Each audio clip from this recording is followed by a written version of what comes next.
वांग यी की यात्रा के हैं कई मायने।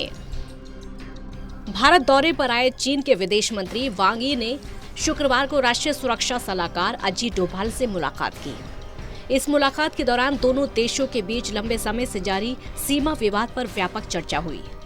इस दौरान अजीत डोभाल ने पूर्वी लद्दाख में बाकी बचे सभी विवादित क्षेत्रों से सैनिकों को जल्द से जल्द और पूरी तरह से पीछे हटाने पर जोर दिया।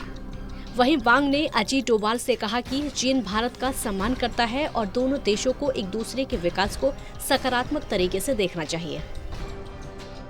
चीन के विदेश मंत्रालय के मुताबिक चीनी विदेश मंत्री वांग ने राष्ट्रीय सुरक्षा सलाहकार अजीत डोभाल से कहा कि दोनों देशों को दीर्घकालिक दृष्टिकोण अपनाना चाहिए और सीमा मुद्दों को इससे अलग रखना चाहिए।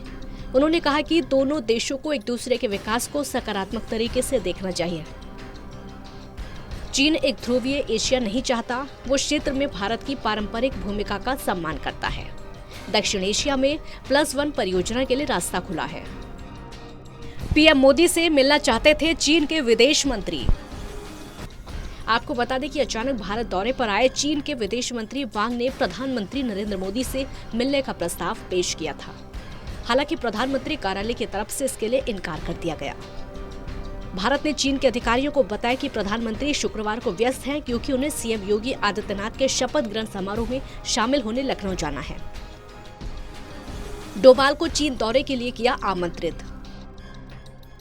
सूत्रों ने बताया कि जयशंकर के साथ बातचीत से पहले वांग ने राष्ट्रीय सुरक्षा सलाहकार डोभाल से मुलाकात की और सीमा विवाद पर व्यापक बातचीत की। डोभाल ने चीन के विदेश मंत्री वांग के साथ वार्ता के दौरान शेष मुद्दों को जल्द से जल्द सुलझाने का आह्वान किया और इन मुद्दों के समाधान के लिए परिपक्वता और गंभीरता की आवश्यकता पर जोर दिया। सूत्रों ने कहा कि चीनी पक्ष ने सीमा विवाद पर वार्ता को आगे बढ़ाने के लिए डोभाल को चीन का दौरा करने के लिए आमंत्रित किया। लद्दाख गतिरोध के बाद चीन के उच्च अधिकारी की पहली यात्रा। आपको बता दें कि वांग राष्ट्रीय सुरक्षा सलाहकार अजीत डोभाल के साथ भारत चीन सीमा वार्ता के लिए चीन के विशेष प्रतिनिधि भी हैं। मई 2020 में लद्दाख गतिरोध शुरू होने के बाद से चीन उच्च पदस्थ चीनी अधिकारी की यह पहली यात्रा है। नई दिल्ली में आपराधिक सूत्रों ने कहा कि लगभग 2 वर्षों में भारत और चीन के बीच पहली बड़ी राजनयिक बैठक में वांग और विदेश मंत्री एस जयशंकर ने पूर्वी लद्दाख में गतिरोध और यूक्रेन में संकट के कारण उत्पन्न भू राजनीतिक उथल-पुथल के संबंध में शुक्रवार को व्यापक बातचीत की। सूत्रों ने बताया कि जयशंकर के साथ बातचीत से पहले वांग ने राष्ट्रीय सुरक्षा सलाहकार डोभाल से मुलाकात की और सीमा विवाद पर व्यापक बातचीत की। आपको बता दें कि भारत और चीन पूर्वी लद्दाख में टकराव वाले बिंदुओं में समस्या के समाधान के लिए उच्च स्तरीय सैन्य वार्ता कर रहे हैं। वार्ता के बाद दोनों पक्षों ने कुछ टकराव बिंदुओं से पहले ही अपने सैनिकों को वापस बुला लिया है। सम्मेलन में वांग के बयान पर हुई चर्चा। OIC सम्मेलन में चीन के विदेश मंत्री वांग के बयान पर पूछे गए सवाल पर विदेश मंत्री डॉक्टर एस जयशंकर ने कहा कि हाँ, ये सवाल आया था, मैंने इसका जिक्र किया। मैंने उन्हें समझाया कि हमें वो बयान आपत्तिजनक क्यों लगा। ये एक ऐसा विषय था जिस पर कुछ देर तक चर्चा हुई। ये बड़ा संदर्भ भी था। उन्होंने कहा कि मैंने बताया कि हमें आशा है कि चीन भारत के संबंध में एक स्वतंत्र नीति का पालन करेगा और अपनी नीतियों को अन्य देशों और अन्य संबंधों से प्रभावित नहीं होने देगा। जयशंकर ने कहा कि चीन के साथ हमारे रिश्ते सामान्य नहीं हैं। उन्होंने कहा कि 1993 से 96 के समझौते का उल्लंघन हुआ है, जिसमें बड़ी संख्या में LAC पर सैनिकों की मौजूदगी है। इसको देखते हुए हमारे संबंध सामान्य नहीं हैं। अफगानिस्तान और यूक्रेन पर भी हुई चर्चा।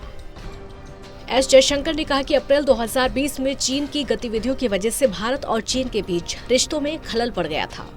इस मुलाकात के दौरान हमने अपने द्विपक्षीय रिश्तों पर गर्मजोशी के माहौल में चर्चा की। क्यों भारत को लेकर नर्म हो गए वांग। आपको बता दें कि भारत दौरे से पहले वांग ने पाकिस्तान में इस्लामिक देशों के संगठन की बैठक में हिस्सा लिया था। वांग ने कश्मीर पर टिप्पणी की थी, जिसको लेकर भारत ने कड़ी प्रतिक्रिया दी थी। वांग ने कहा था कि कश्मीर मुद्दे पर हमने एक बार फिर से कई इस्लामिक देशों की बात सुनी। वांग के इस बयान पर भारतीय विदेश मंत्रालय ने कड़ी नाराजगी जताई थी। विदेश मंत्रालय के प्रवक्ता अरिंदम बागची ने वांग के जम्मू कश्मीर पर दिए बयान को गैर जरूरी बताते हुए इसे खारिज कर दिया था। बागची ने कहा कि चीन समेत किसी भी देश को कश्मीर मसले पर टिप्पणी करने का कोई अधिकार नहीं है। हम पाकिस्तान में OIC परिषद के उद्घाटन समारोह में भाषण के दौरान कश्मीर मसले पर चीनी विदेश मंत्री वांग के भारत के लिए अनावश्यक संदर्भ को अस्वीकार करते हैं।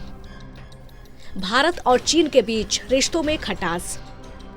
2020 के वसंत के समय लद्दाख में कई बिंदुओं पर PLA सैनिकों द्वारा घुसपैठ के कारण गलवान घाटी में भारतीय सैनिकों से टकराव में 20 भारतीय और अन्य कई सैनिक मारे गए थे, जिसके बाद से भारत और चीन के बीच रिश्तों में खटास देखने को मिली। भारत ने कहा कि जब तक सीमा मुद्दों का समाधान नहीं हो जाता तब तक चीन के साथ सामान्य संबंध नहीं होंगे। दोनों देशों की सेनाओं ने अब तक कई दौर की बातचीत की है, लेकिन इसमें कोई सफलता नहीं मिली है। वांग और विदेश मंत्री S जयशंकर भी इस घटना के बाद 2 बार मिले थे, सितंबर 2020 में मॉस्को में और सितंबर 2021 में दुशांबे में। चीन के विदेश मंत्री वांग भारत दौरे पर भारतीय विदेश मंत्री S जयशंकर से मुलाकात की उन्होंने। इससे पहले वांग राष्ट्रीय सुरक्षा सलाहकार अजीत डोभाल से भी मिले। दोनों देशों के बीच द्विपक्षीय मुद्दों समेत कई पहलू पर बात हुई, साथ ही LAC मामले को लेकर बातचीत हुई। ऐसे में गलवान घाटी संघर्ष के बाद चीन के किसी बड़े पदाधिकारी की ये पहली भारत यात्रा है, इसलिए आने वाले दिनों में रिश्तों में जमी बर्फ पिघलने की उम्मीद है। Special desk, total news.